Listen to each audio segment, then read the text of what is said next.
A graça e paz, queridos, tudo bem? Estamos aqui no nosso segundo encontro do Bíblia em Foco, aqui da Primeira Igreja Batista e suas congregações.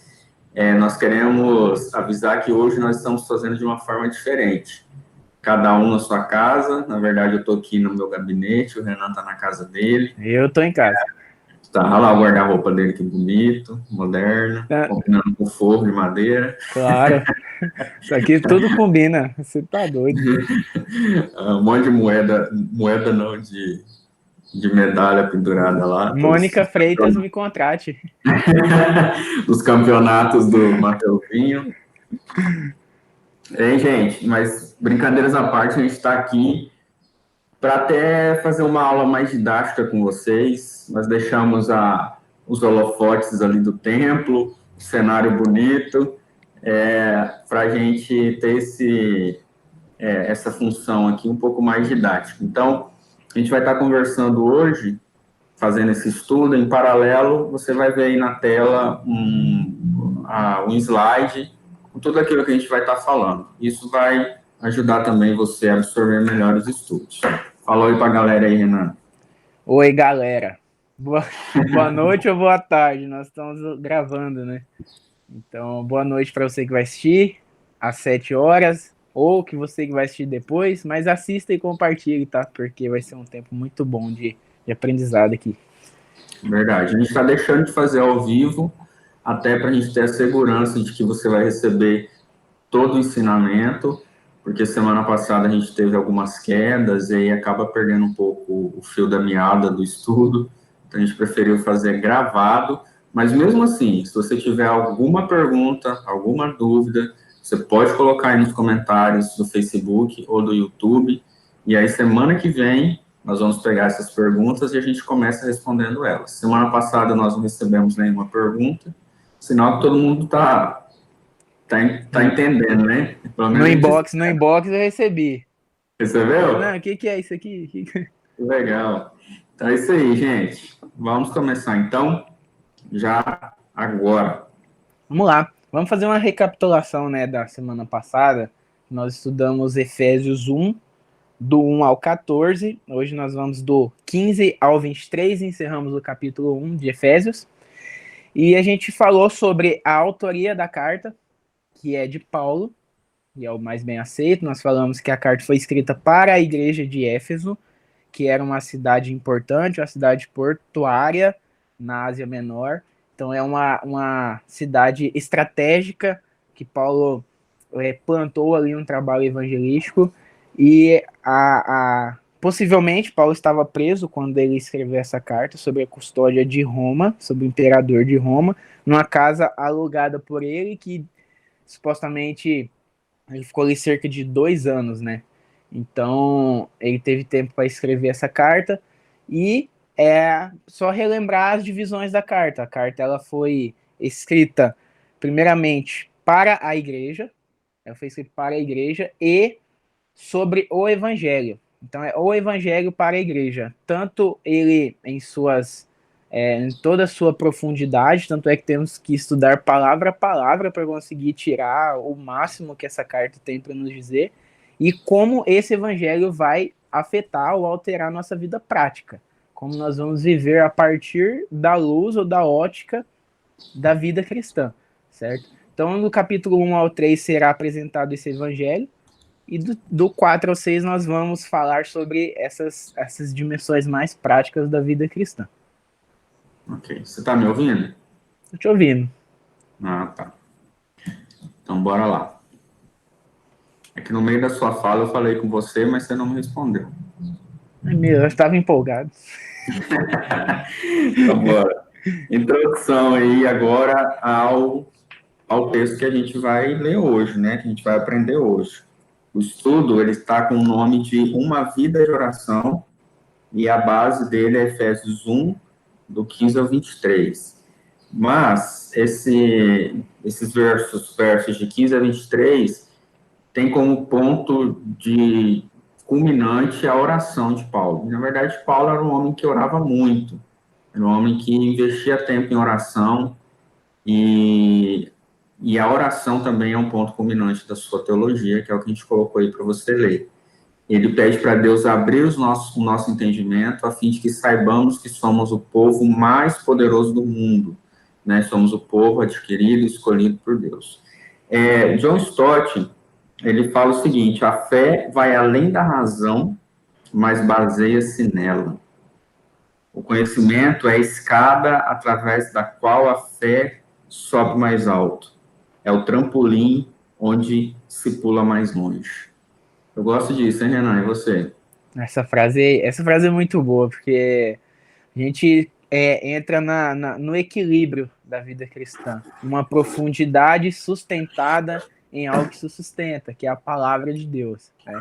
É uma oração baseada na palavra, é um conhecimento que não é meramente racional, então a gente, enquanto cristãos, a gente tem que procurar orar o que o salmista cantava, o que o salmista falava. A gente precisa encontrar, às vezes a gente tá passando por algum problema, alguma dificuldade, e você vai ler Salmos, você encontra o salmista na mesma situação que você, então você consegue fazer orações que realmente sejam orações que você tem base, uma base boa para fazê-las. A gente tem um livro do John Stott também, chamado Crer é Também Pensar, que ele fala de uma razão que crê. Como que é? Eu esqueci, tô igual uma fé que crê e uma razão que tanto bate até que for, eu esqueci. Mas é uma razão que crê e uma fé que se baseia em um conhecimento autêntico. É um livro muito bom também e a gente precisa caminhar para isso, né? De um conhecimento que crê, de uma oração que é sustentada na palavra. Muito bem. Então é isso aí, queridos. Agora nós vamos entrar, de fato, você está vendo aí, nosso texto base agora, na tela, Efésios 1, do 15 a 23. Eu poderia ler e a gente vai Vamos fazendo lá. alguns comentários. Vamos ler e fazer alguns comentários, porque as perguntas do estudo de hoje, elas não são tão versículo a versículo como na semana passada, né? Então, vamos lendo os versículos e comentando junto aqui. Vamos lá, versículo 15, Efésios 1. Pelo que, ouvindo eu também a fé que entre vós há no Senhor Jesus e o vosso amor para com todos os santos, não cesso de dar graças a Deus por vós, lembrando-me de vós nas minhas orações, para que o Deus de nosso Senhor Jesus Cristo, aí é interessante pensar, o Deus do nosso Senhor Jesus Cristo, né? É um Cristo sujeito à autoridade do Pai, a gente falou da pericorese, né? E o Pai da glória, ou seja, mostrando a paternidade de Deus sobre Cristo, vos dê em seu conhecimento o espírito da sabedoria e da revelação. Tem um comentário do Calvino que ele fala assim, que enquanto o Senhor não revelar, o Espírito não revelar, nós não o conhecemos e estamos cegos. Ele fala assim que nós somos naturalmente despreparados para receber esse espírito de conhecimento e revelação. Vamos lá, versículo 18. Tendo iluminado os olhos do vosso entendimento, para que saibais qual seja a esperança da sua vocação, e quais as riquezas da glória da sua herança nos santos, e qual a sobreexcelente grandeza do seu poder sobre nós, os que cremos, segundo a operação da força do seu poder, que manifestou em Cristo, ressuscitando-o dos mortos e pondo à sua direita nos céus, acima de todo principado e poder e potestade e domínio e de todo nome que nomeia, não só neste século, mas também no vindouro. Aqui ele aprofunda a grandiosidade, né? O tamanho, o poder real que Cristo tem.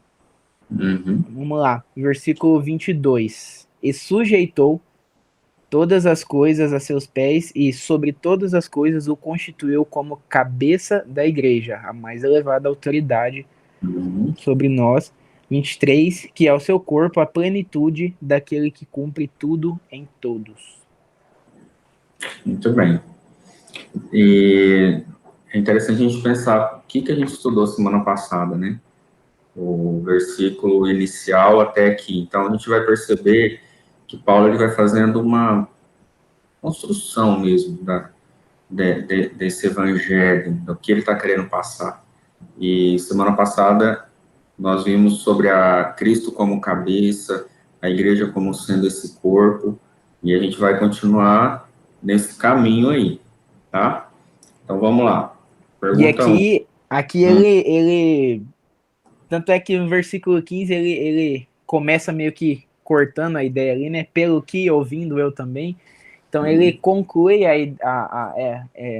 ele segue a ideia anterior, né, que ele está apresentando a profundidade do evangelho. Aí o que ele diz aqui é o seguinte: agora eu gostaria e oro que vocês compreendessem tudo isso, né, que o Espírito revelasse esse espírito de sabedoria, de revelação e de conhecimento, né, para que vocês compreendam a profundidade disso que eu venho falando até agora.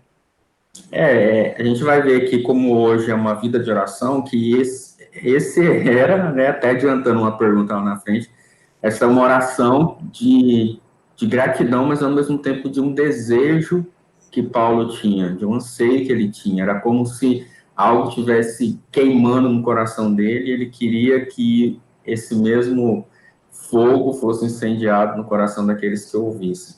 Então, era uma oração nesse sentido, né? Mas vamos lá, vamos para Vamos o lá. texto. Ponto 1.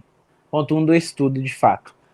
Tantas vezes nós, como indivíduos e nós, a igreja, nos esquecemos da linha de suprimentos de nossa vida. Na verdade, somos culpados de tentar retirar de dentro de nós mesmos a energia para viver essa vida cristã. Não foi assim com Paulo. A vida e o ministério de Paulo eram impregnados de oração. Na verdade, todo o primeiro capítulo de Efésios é uma oração. Paulo está se dirigindo a Deus enquanto pensa sobre os Efésios.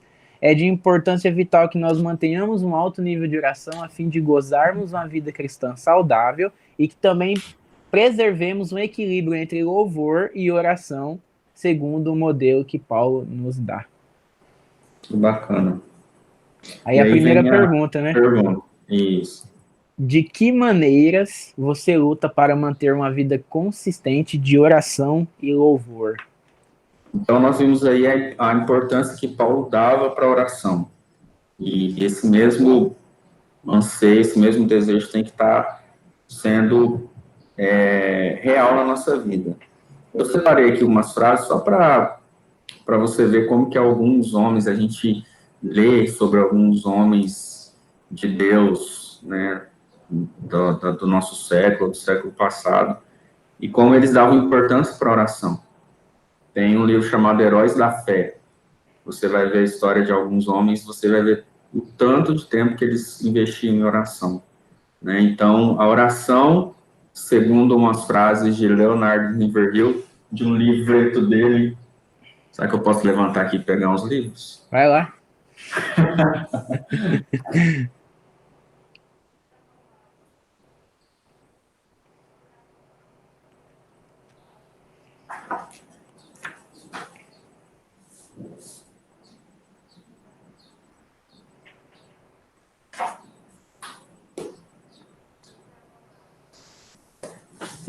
Enfim, rapidão.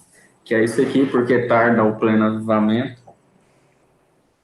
E é desse livro que são essas frases, que ele diz: a estatura espiritual de um cristão é determinada pelas suas orações. Quem não ora está se desviando. Contamos com muitas pessoas que sabem organizar, mas poucas que sabem agonizar. Muitas contribuem, mas poucas que oram. Se fracassarmos na oração, fracassaremos em todas as frentes de batalha.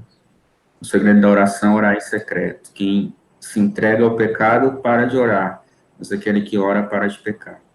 A oração toca o que é eterno. Heróis da Fé, esse livro aqui. Aquele que você falou, crer também a pensar. Você tem aí, Ana? Fé que pensa e razão que crê. Lembrei da frase. Lembrei da frase. Demorou, a tic-tac funcionou. É. Eu não tenho. Eu não tô com ele em casa. Então tá, vamos. Mas é a importância da oração que Paulo vai dar. E aí na Bíblia a gente vê muito sobre isso. O Renan vai dar uma citada nesses textos bíblicos da importância da oração. Oração como princípio. Quando a gente lê Gálatas 5, ele vai falar sobre a carne, que é contrário ao espírito, e o espírito que é contrário à carne. Lembrei desse texto quando você disse ali, o segredo da oração é orar em secreto. Quem se entrega ao pecado para de orar, mas aquele que ora para de pecar. A gente falou semana passada sobre os meios de graça, as disciplinas espirituais, né? Às vezes, isso, dependendo de como se fala, soa meio que legalista, né? Você, assim, nossa, tem que ter disciplina para orar? Sim, né? Sim, tem que ter disciplina para orar. Porque a carne quer o que é contrário ao espírito. Isso é bíblico, a Bíblia fala que quer. E se a gente enquanto pecador na natureza, nós não estivermos atentos para isso, a gente vai viver uma vida de pecado, uma vida longe de Deus. Não tem como. Como que a gente ora e louva? Fazendo, começando, clamando a Deus, pedindo por misericórdia, né? Você não vê ninguém chamando de legalista você por almoçar todo dia, né? Nossa, que legalista, ele almoça todos os dias. Você não vai ouvir isso. Mas para orar, às vezes a gente pensa que para orar tem que vir um anjo do céu, entrar no meu quarto e me puxar para dentro para orar. Isso não vou falar que não vai acontecer, mas talvez você não escute relatos disso acontecendo. Então, assim, a gente precisa ter disciplina. Como que ora e como que lê a Bíblia? Fazendo. Paulo fala em 1 Coríntios 9, 27, né? Eu esmurro o meu corpo. É uma luta contra a carne, né? Você tem que ter horário definido. Aí tem uns textos, né? Orai sem cessar, em tudo dai graça, porque essa é a vontade de Deus em Cristo Jesus. Essa é a vontade de Deus, que a gente ore, que a gente dê graças, né? Aí Filipenses 4:6, é um texto que fala sobre as nossas ansiedades, ele fala para que a gente entregue e lance a ele as nossas petições diante de Deus. Tem o Salmo 149, vários salmos, né? Eu peguei um aí, mas ele fala sobre louvai ao Senhor, cantai, né? Trazer à memória aquilo que nos dá esperança, como, sabe? Isso em meditação da palavra, em oração, buscando. Não tem outro jeito de a gente vencer o que é da carne, se não combatendo com as armas certas, né? Quem faz tudo em nós, quem opera tudo em nós, como temos lido, é o próprio Espírito. Mas há aí uma responsabilidade humana dentro da soberania de Deus sobre as nossas vidas, né? Então a gente tem que fazer o que a gente tem que fazer. Não tem, nossa, eu vou esperar vir uma vontade de orar, ou de ler a palavra, ou de crescer. Isso é assim, algo que não é bíblico, não é o que a Bíblia nos ensina. Porque, na verdade, o ser humano acaba sendo levado muito pelos seus sentimentos, né? Hoje eu acordei, né, aquela vontade de orar, e aí passa, sei lá, 5 horas orando, e daqui a pouco, no outro dia, não existe mais nenhum tipo de vontade, e aí passa o dia como se Deus não existisse. Então, eu creio que, assim como Daniel, a gente colocou aqui, né? Isso. Horário definido, orava 3 vezes ao dia, né? Então, será que ele orava 3 vezes ao dia à toa? Tipo assim, vou orar 3 vezes ao dia. Não, ele firmou um propósito, foi uma escolha dele, dentro da sua realidade, do seu contexto, e ele decidiu e orava. Então, assim, nós precisamos ter uma decisão. Nós precisamos escolher estar com o Senhor, né? E também, Renan, esse negócio de deixar o resto dos nossos dias, de oferecer o resto para o Senhor, né? Você vai orar quando você já está indo dormir, você não tem nenhuma força, não tem nenhum tempo de qualidade com o Senhor. Então, eu vejo que até nisso a gente precisa ponderar, né? O nosso tempo de oração deve ser um tempo de qualidade, por mais tempo que... bom, né? Se você é uma pessoa bom. noturna e rende bem à noite, separe um tempo e o faça, né? Eu funciono só de manhãzinha, assim. Eu também. É o que é melhor para mim. Mas esse eu lembrei do que a gente falou semana passada, na conclusão do estudo. Daniel orava 3 vezes ao dia, mas esse não foi o foco da vida de Daniel e nem do livro de Daniel. Então era uma vida de oração que fluía para a vida toda. Então, se Daniel fez o que fez e foi o que foi, era por causa da vida de oração e da vida que ele tinha com Deus. Né? Exatamente. Bora correr? Vamos lá. Pergunta 1.2. O que motiva Paulo a orar pelos Efésios? Os Efésios têm um pleno conhecimento de Deus. Vejo que, como a gente olhou ali, e um outro ponto, um outro ponto que eu coloco aí, em suas orações ele não pede que Deus lhes dê aquilo que não tem, mas sim que Deus lhes revele aquilo que já possuem. Eu acho muito interessante essa colocação, porque eles já tinham tudo, e não é questão material aqui. Eles já tinham eles já tinham, né, a salvação através de Cristo, já tinham a graça de Deus ali, já tinham a fé, já tinham toda essa revelação da redenção de Deus na vida deles. Eles tinham essas bênçãos espirituais que a gente falou semana passada. Então, Paulo pede nessa oração que eles tenham a revelação daquilo que eles já têm, daquilo que eles já possuem. Eu acho isso bem interessante a gente pensar, que também na nossa vida a gente precisa ter a revelação de coisas que a gente já tem, de coisas que Deus já nos deu. Os olhos descortinados, né? Exatamente, os olhos descortinados, os olhos abertos para aquilo que Deus já derramou sobre a nossa vida. Por quê? Porque a gente é ingrato, é muito ingrato, a gente é muito pessimista, a gente só tem a nossa tendência a olhar para aquilo que nós não temos. E aí você olha para a obra maravilhosa de Jesus na cruz e fala, uai, isso é como se aquilo que eu não tenho pudesse ser maior do que aquilo que eu já recebi. Exatamente. Tipo, eu não recebi nada, olha que obra é essa. Então, isso deveria nos constranger. Complementa aí, Renan, 1.2. O versículo 15, ele começa falando assim, ó, pelo que, ouvindo eu também a fé que há entre vós, no Senhor Jesus, e o vosso amor para com todos os santos. Aí 16, não cesso de dar graças a Deus por vós. Eu vejo também que a igreja de Éfeso era uma igreja que não dava tantos trabalhos assim a Paulo como algumas outras. Então ele dá graças a Deus pela fé e o amor que aquela igreja tinha. E ele era grato a Deus por isso. Então, Deus sendo o... Aí João Calvino fala assim, Deus é o alvo do nosso amor, assim nós teremos um padrão elevado. Então, enquanto igreja entendermos esse amor de Cristo, a cruz de Cristo, o evangelho de Cristo, a gente vai ter um padrão de amor muito mais elevado, né? Então, esse descortinar dos olhos, né? Enquanto o Senhor não nos revelar, a gente não consegue ver claramente. E isso é pela oração. Paulo está aqui orando pela igreja para que os olhos sejam abertos. Verdade. Aí aqui ele só no versículo 17, o desejo de querer que Deus dê o conhecimento, né, o espírito de conhecimento, sabedoria, de revelação. E aqui aí eu lembrei da pergunta aqui da semana passada.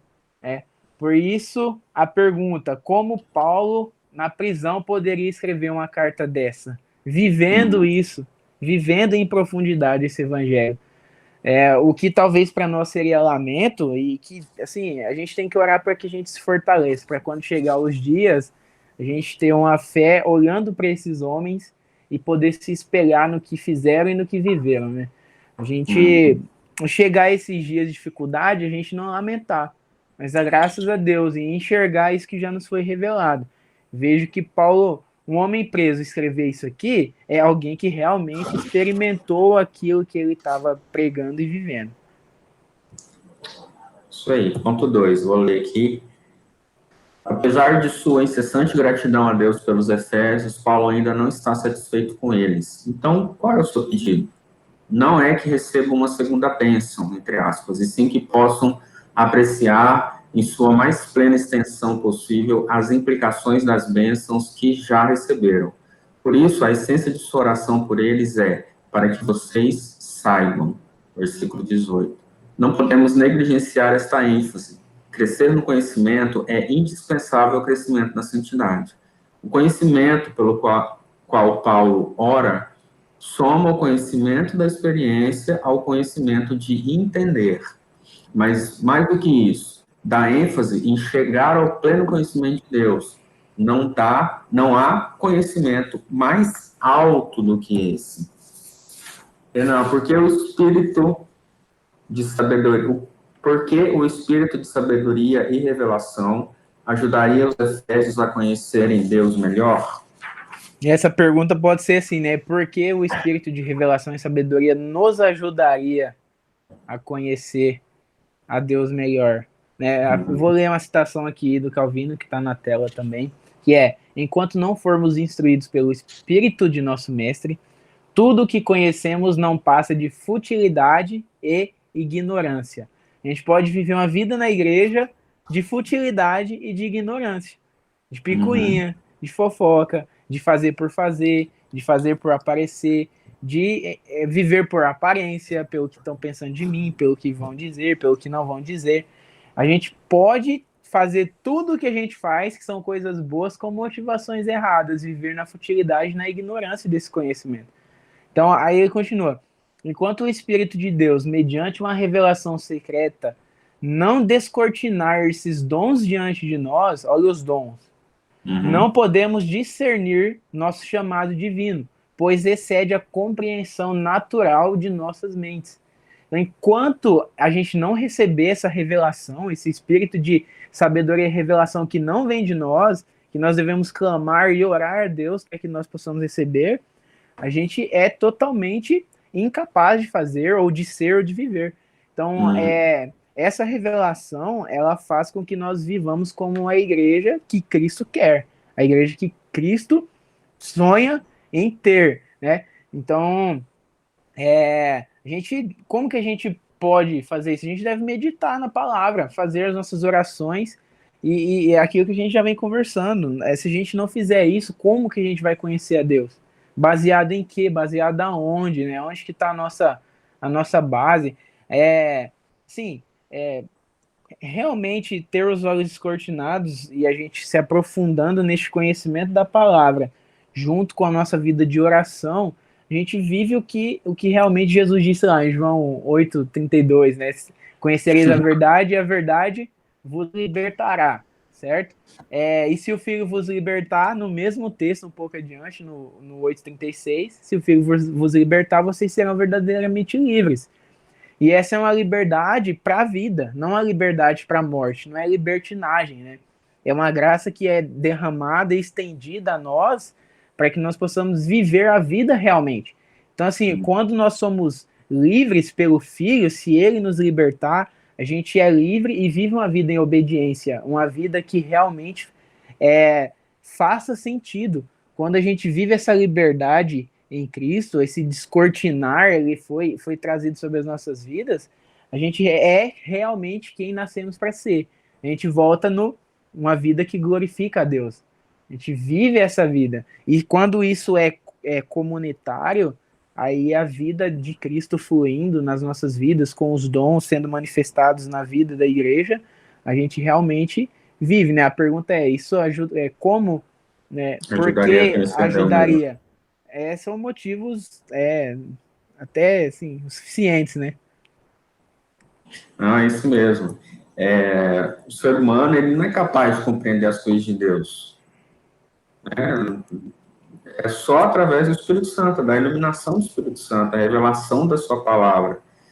Porque se você lê a Bíblia somente como um livro qualquer, mais um livro, você não vai ser iluminado, você não vai ter essa revelação da verdade, dessa liberdade da verdade na sua vida. Então, assim, é o Espírito Santo que nos conduz, é o Espírito Santo que nos mostra, que descortina, e isso nos ajuda a conhecer Deus melhor, né? Esse Espírito, a pergunta é, por que o Espírito de sabedoria e revelação ajudaria os efésios ou a nós mesmos conhecermos a Deus melhor?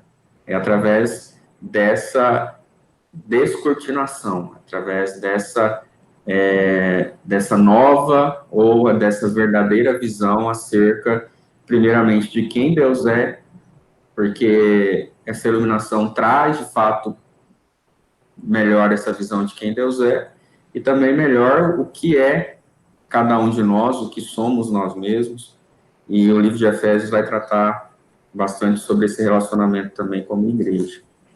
Vamos lá, Renan, estou preocupado com o tempo. Aqui para frente é rápido. A pergunta é, o que significa conhecer Deus? Ah, tá. Eu coloquei um comentário do Esper, que diz uma coisa é conhecer a respeito de Deus, outra bem diferente é conhecer Deus. Né? Como aquele versículo que diz que eu conhecia de ouvir falar, e agora eu conheço porque eu ando com ele. O ateu diz que não há Deus para se conhecer. O agnóstico diz que se há Deus, ele não pode ser conhecido. Mas Paulo encontrou Deus na pessoa de Jesus e entendeu que o homem não pode conhecer nem a si mesmo sem o verdadeiro conhecimento de Deus. Eu acho isso muito interessante. A gente só vai ter um autoconhecimento pleno e verdadeiro se nós conhecermos de fato quem Deus é. O conhecimento de Deus é a própria essência da vida eterna. Então, conhecer Deus pessoalmente é salvação, João 17:3, progressivamente a santificação, Oséias 6:3, e perfeitamente é glorificação, 1 Coríntios 13:9. Muito bom. 1 Coríntios 13:12 é quando Paulo fala que hoje nós enxergamos como se fosse por espelho, né? E o espelho de antigamente não é o espelho que a gente tem hoje. Era um espelho ainda muito mais embaçado, né? Era quase que um vulto de alguma coisa. Tem gente que achava que era bonito, mas era fake doido. E tem um texto de 2 Coríntios 3:18 que ele diz o seguinte: mas todos nós que com a face descoberta contemplamos como que por meio de um material espelhado a glória do Senhor, conforme a sua imagem, estamos sendo transformados com glória crescente na mesma imagem que vem do Senhor, que é o Espírito, em glória crescente, crescendo em glória, né? Então nós ainda vemos como que por espelho, mas tem essa glória crescente nas nossas vidas. Então nós, assim, o conhecer a Deus, ele vem através do nosso relacionamento, é o que temos falado aqui, sabe? É o se aprofundar na palavra revelada a nós. A gente às vezes quer revelação extra Bíblia, mas não conhece nem a palavra que já foi revelada. A gente não leu nem o Novo Testamento e quer revelação, certo? A mais. Então, a gente precisa se aprofundar naquilo para que a gente não caia no engano das nossas emoções, no engano daquilo que nós achamos. A nossa vida tem que ser muito menos eu acho que, e mais assim diz o Senhor, né? A gente precisa ter essas respostas para as nossas vidas na palavra. E quando a gente vive a partir dela, né, e quando nós temos um relacionamento com ele em oração, a gente vai, como promessa, a gente vai conhecer a Deus. A gente vai chegar ao pleno conhecimento do Senhor. Pergunta... A vida do justo é como a luz da aurora, que vai crescendo, crescendo, até se tornar dia perfeito. Vamos lá, pergunta 2.3. O que você acha que quer dizer ter os olhos do vosso coração iluminados? Versículo 18. Então tá aí no slide, o coração é a parte emocional do ser humano na Bíblia. Ele representa a mente, o entendimento ou a consciência. Peraí, filho, Davi. A incapacidade de ver e compreender as coisas espirituais não deve ser atribuída à inteligência, mas sim ao coração, né? Ao entendimento. Os olhos do coração devem ser abertos ou iluminados pelo Espírito Santo. Olhos abertos, você, Renan. Aqui é uma parte do versículo 18, que fala: olhos abertos para vermos as riquezas da glória da sua herança, né? Essa riqueza da glória da herança nos santos. Aí vem aqui uma citação: nos recorda quão despreparados somos para receber este elevado conhecimento, pois o poder de Deus não é algo diminuto. Ele diz que esse imensurável poder fora exercido em favor dos efésios, não de forma superficial, mas de forma excessivamente rica. Ter o coração iluminado é ter a capacidade de reconhecer e ver a grandeza disso. Aí tá aqui, Efésios 3,14. Ponho meus joelhos no chão, é continuação, né, da carta. Olha só, para poderdes compreender perfeitamente com todos os santos qual seja a largura e o comprimento e a altura e a profundidade e conhecer o amor de Cristo. Então aqui Paulo ele vai apresentando, orando, clamando, ao mesmo tempo que ele escreve, ele está orando, e aí ele diz, eu queria que vocês compreendessem a largura, o comprimento, a altura e a profundidade do que é conhecer o amor de Cristo. É sensacional isso aqui. Sensacional. Essa iluminação, Paulo já tinha, porque para ele escrever isso, ele já tinha muito claro na sua mente o que é essa vida dobrada, rendida, qual era essa largura, comprimento, altura, profundidade. Ele tinha esse conhecimento do amor de Cristo, ele vivia isso. Então, é um clamor dele para que a igreja, não só de Efésios, mas a igreja hoje, viva essa iluminação, viva esse amor, conheça de fato quem é Deus, conheça sua palavra, se aprofunde ainda mais no conhecimento dele. Eu pergunto para você, o que falta aí para você se aprofundar mais? Cava esse poço aí, nego. Tem que ir a fundo, tem que investir tempo, tem que investir a sua vida nisso, entendeu? Então, é o anseio de Paulo e é o nosso anseio também, em nome de Jesus. Começar em mim, começar no Renan. Amém. Ponto 3. Porque a ressurreição e a ascensão são tão grandes demonstrações do poder divino. Muito bem.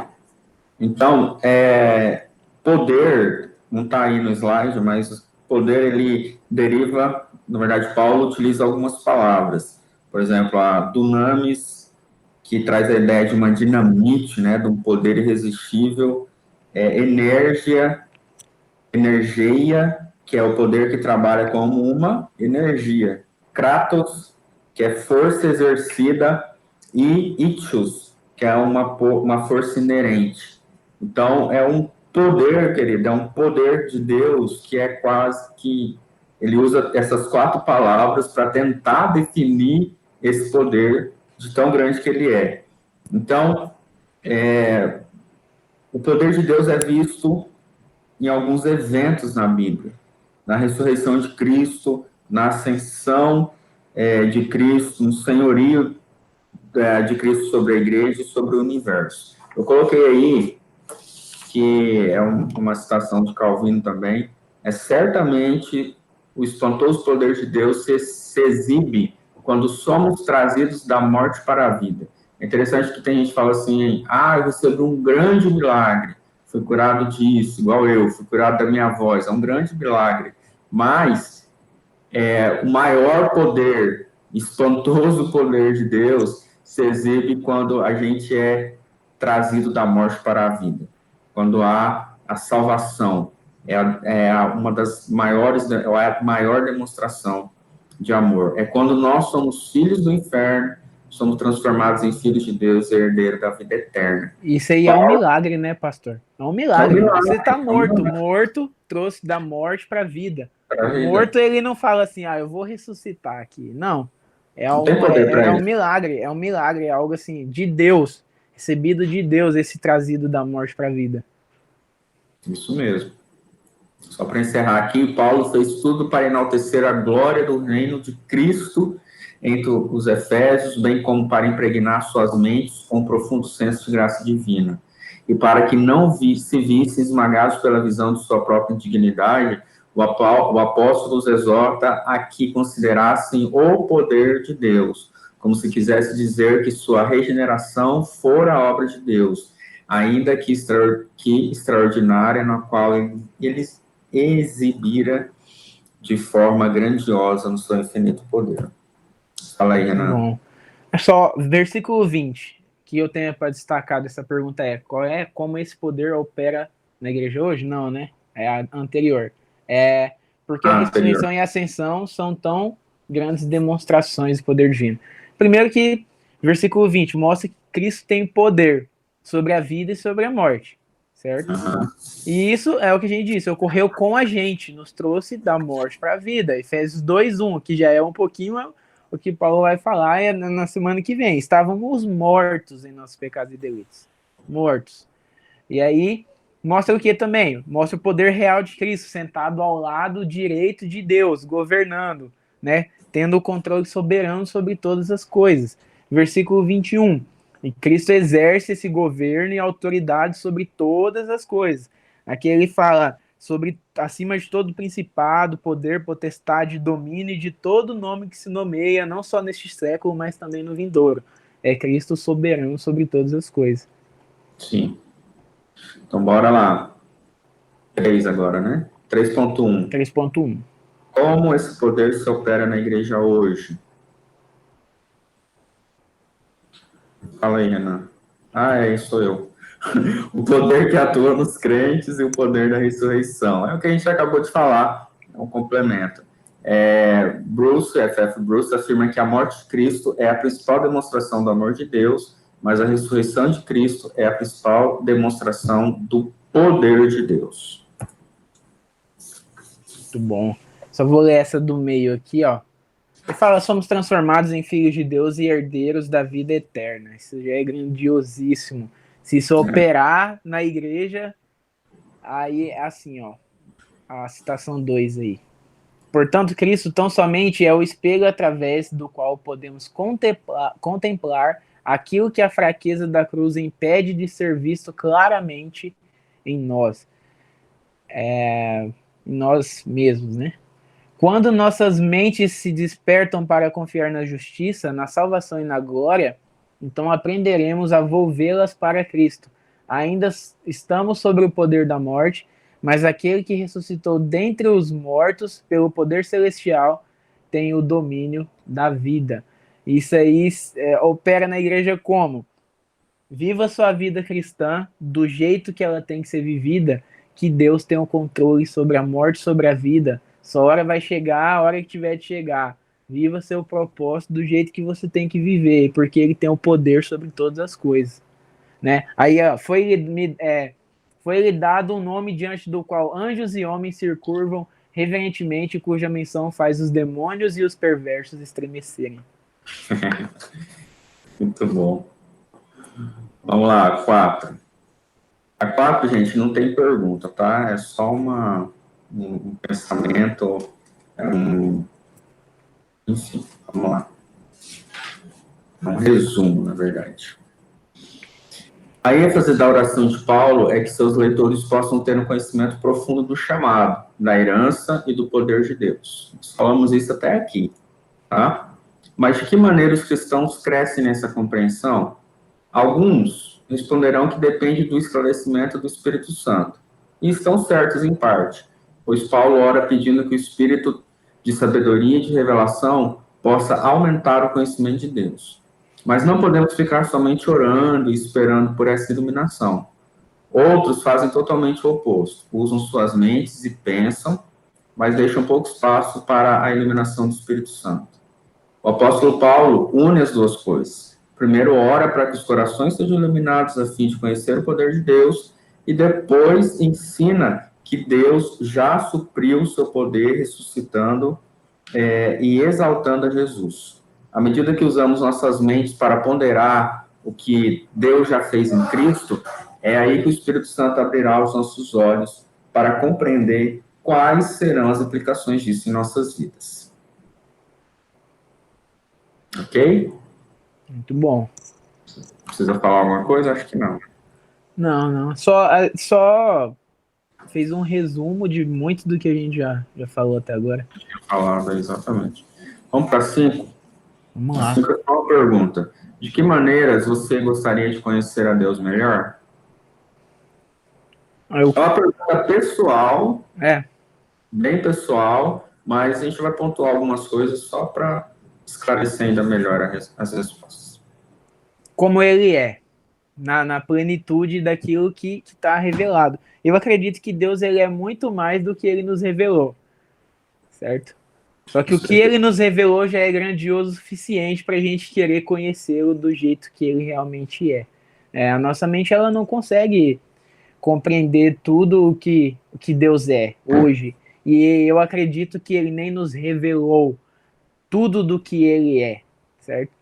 Mas conhecer ele do jeito que ele se revelou a nós na palavra seria e vai ser extraordinário.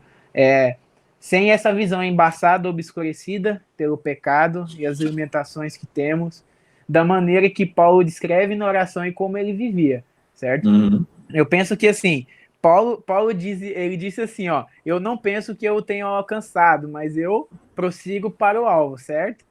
Só que Uhum. pensa, Paulo dizia que não tinha alcançado, e eu querendo alcançar o que Paulo enxergava. Então, assim, eu Exatamente. penso que tem muito ainda de Deus para a gente conhecer. Muito de Deus para a gente conhecer e experimentar ainda de quem ele é, né? Como o homem preso poderia escrever tais palavras? É aquilo que a gente falou, conhecendo. Ele conhecia muito. E a gente precisa prosseguir em conhecer também. Tem muito para conhecer de Deus, não só lá na eternidade, mas aqui, né? A gente vive muito no raso do conhecimento de Deus, muito aquém daquilo que ele tem já revelado até na sua palavra. Tipo assim, já tem muita coisa de Deus revelada aqui que a gente deixa de lado, não se Não esforça para compreende. conhecer, não compreende, não se esforça para compreender, não abre a sua Bíblia para ler e compreender aquilo que Deus está querendo dizer. Então, tipo assim, Deus já revelou, já iluminou muita coisa. Então, isso que já está na Bíblia é para a gente conhecer e se aprofundar nela, entendeu? Então, é aquilo que a gente já tem, é aquilo que o Paulo falou, que você já tem. Então, a gente precisa se conhecer mais a Deus de fato. Vamos lá para 6. Que diferença faria em sua vida se seus olhos estivessem mais abertos à esperança do chamado de Deus? Vamos lá, vamos repetir, né? Algumas coisas. Nós Uhum. teríamos mais consciência das bênçãos já recebidas, lá de Efésios 1:3, aquilo que nós já recebemos, certo? A gente mudaria a nossa forma de ver a vida, de viver. Paulo diz, olha só, Filipenses 1:21, para mim o viver é Cristo e o morrer é lucro. Eu vivo por Cristo, se eu morrer, eu vou estar com Cristo, é lucro. Ele fala, eu Uhum. tenho por perda todas as coisas, Filipenses 3:8. Eu tenho por perda essa vida aqui. Para mim não faz diferença nenhuma ou ter ou não ter, sabe? Para mim o que importa é concluir a minha carreira, né? Isso. A gente teria mais consciência e responsabilidade com o reino e com as pessoas à nossa volta, com as almas, com aqueles que estão e ainda precisam conhecer o evangelho através de nós, né? Porque quem se revela às pessoas é o Espírito Santo. Mas Paulo diz que é o evangelho que é o poder de Deus para a salvação. Por mais que é ele que faça, Deus escolheu usar a nós através do poder do evangelho para alcançar. E Exato. conhecendo e entendendo isso, nós teríamos mais responsabilidade com a nossa vida e com a vida das pessoas que nós temos que pregar, falar. E essa aqui é interessante. Nós passaríamos como uma rocha diante das dificuldades.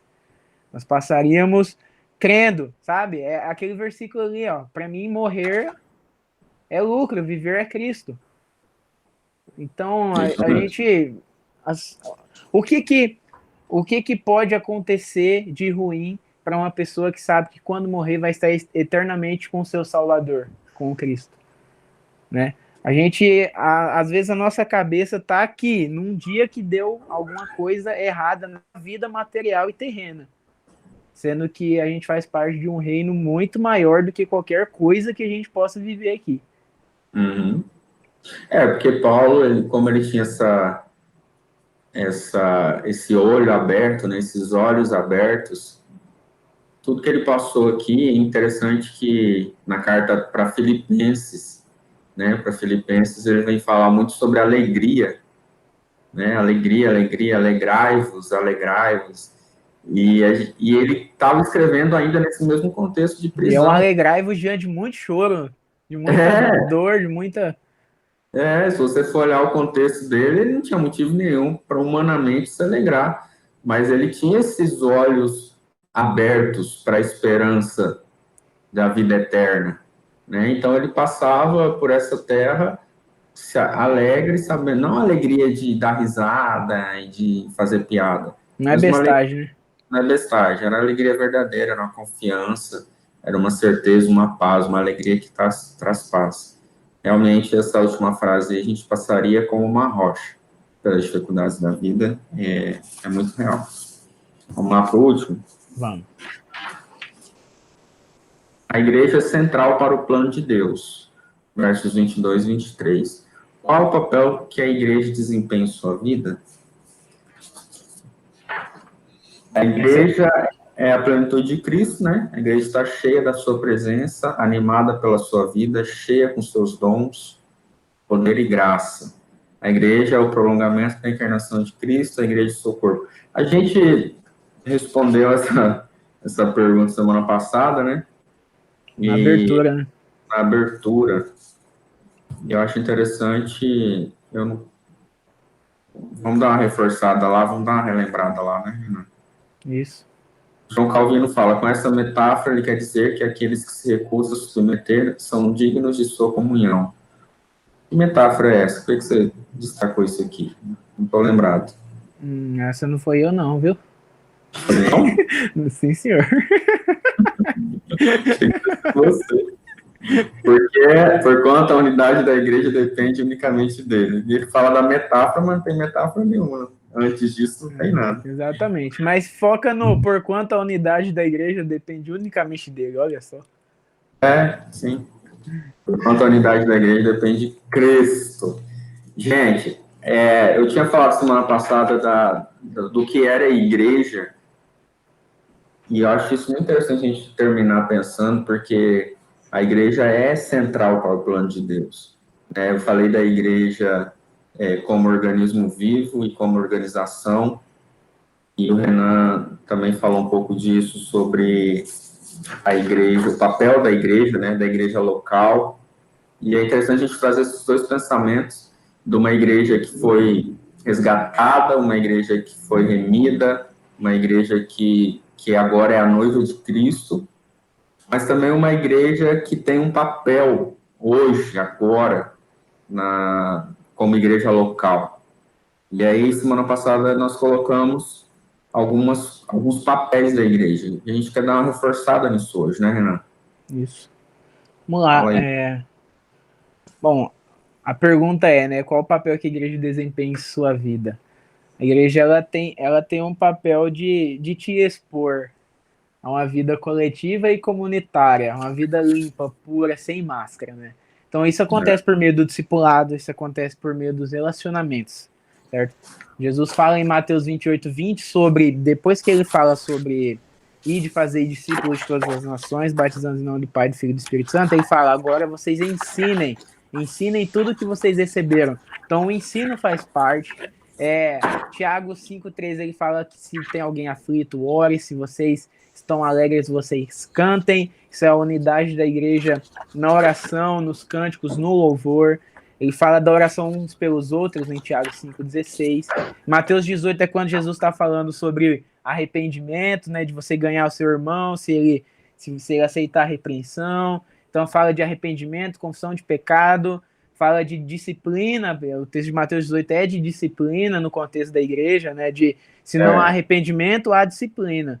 Então a gente vive dessa forma dentro da igreja. Você tem uma vida exposta, você tem uma vida em corpo, com uma cabeça ou um pensamento.